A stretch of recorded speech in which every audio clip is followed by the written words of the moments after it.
Ma'am, go ahead and put the bag down for me. We're going to talk, all right? I don't understand what this is about. I'm just taking my trash out. I hear you. Right now, I need you to set the bag down and turn around. For what? I ain't done nothing. This is my house. Ma'am, you matched the description from a call we just got. We're going to sort it out, but I need you to cooperate. She is 76 years old, a grandmother, a retired hospital cleaner who spent 4 decades scrubbing floors most people never looked at twice. Her name is Evelyn Carter. On a quiet weekday afternoon, she steps outside her apartment building holding a small black trash bag. That is the moment a police officer decides she is committing a crime. The accusation: illegal dumping, trespassing, refusal to comply. Within minutes, Evelyn Carter, an elderly black woman with a diagnosed cognitive disability, is threatened with arrest. Her hands begin to shake. Her words begin to tangle. Her memory slips, and the officer mistakes confusion for defiance. What happens next will leave a city divided, a department exposed, and a question hanging in the air that no official statement can erase. Before we continue, what city are you watching from? If this is your first time listening, support the channel by liking and subscribing. Stories like this need to be heard, and with your help, we can make sure these events don't go unheard. Because this wasn't just a misunderstanding, it was a system colliding with vulnerability. And only one side had a badge.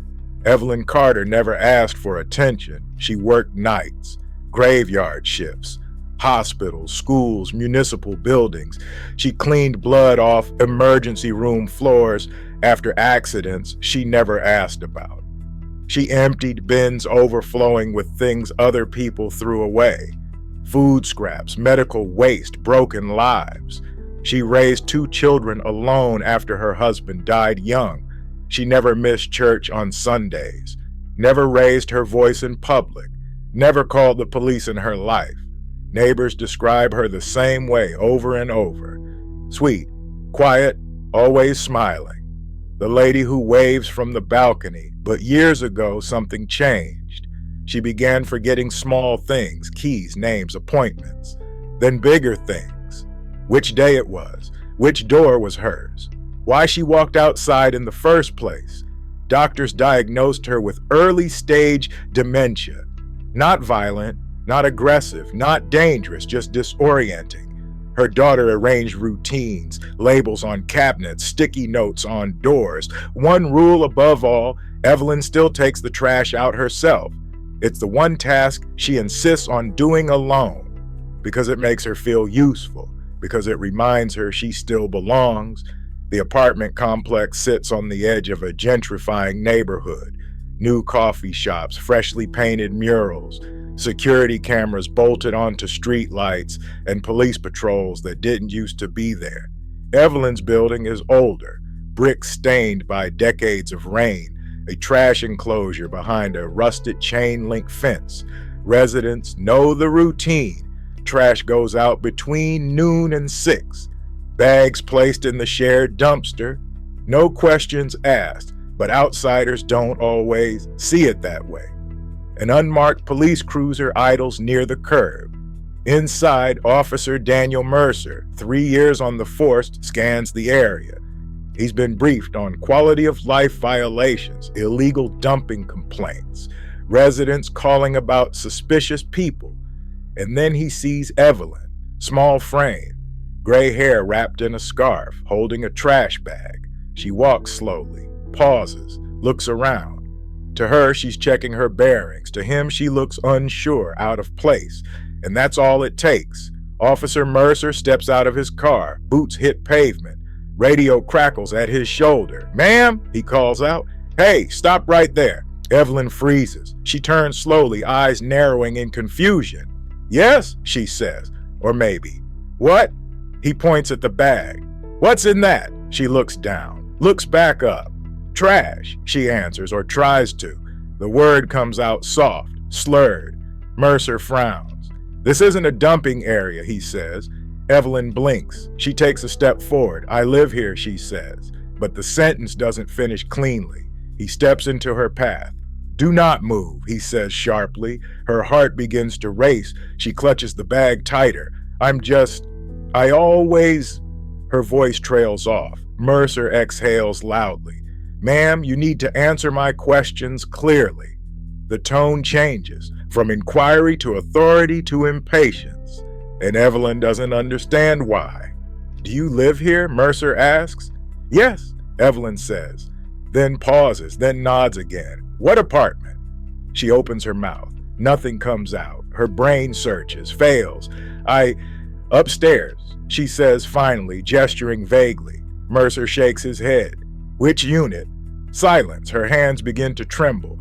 I just take trash, she whispers. Mercer's voice rises. Ma'am, you're refusing to cooperate. I'm not, she says quickly. I'm not. Her eyes dart around. A door opens on the second floor. A neighbor peeks out. Mercer notices. Put the bag down, he orders. Evelyn doesn't move. She doesn't understand the instruction. The bag is the reason she's here. The task she knows. Put the bag down, he repeats. Her grip tightens. Ma'am, if you don't comply, you will be detained. Detained. The word hits her like a slap. Her breathing becomes shallow. No, no, no, she mutters. Mercer reaches for his cuffs, and that's when everything tips from wrong to dangerous.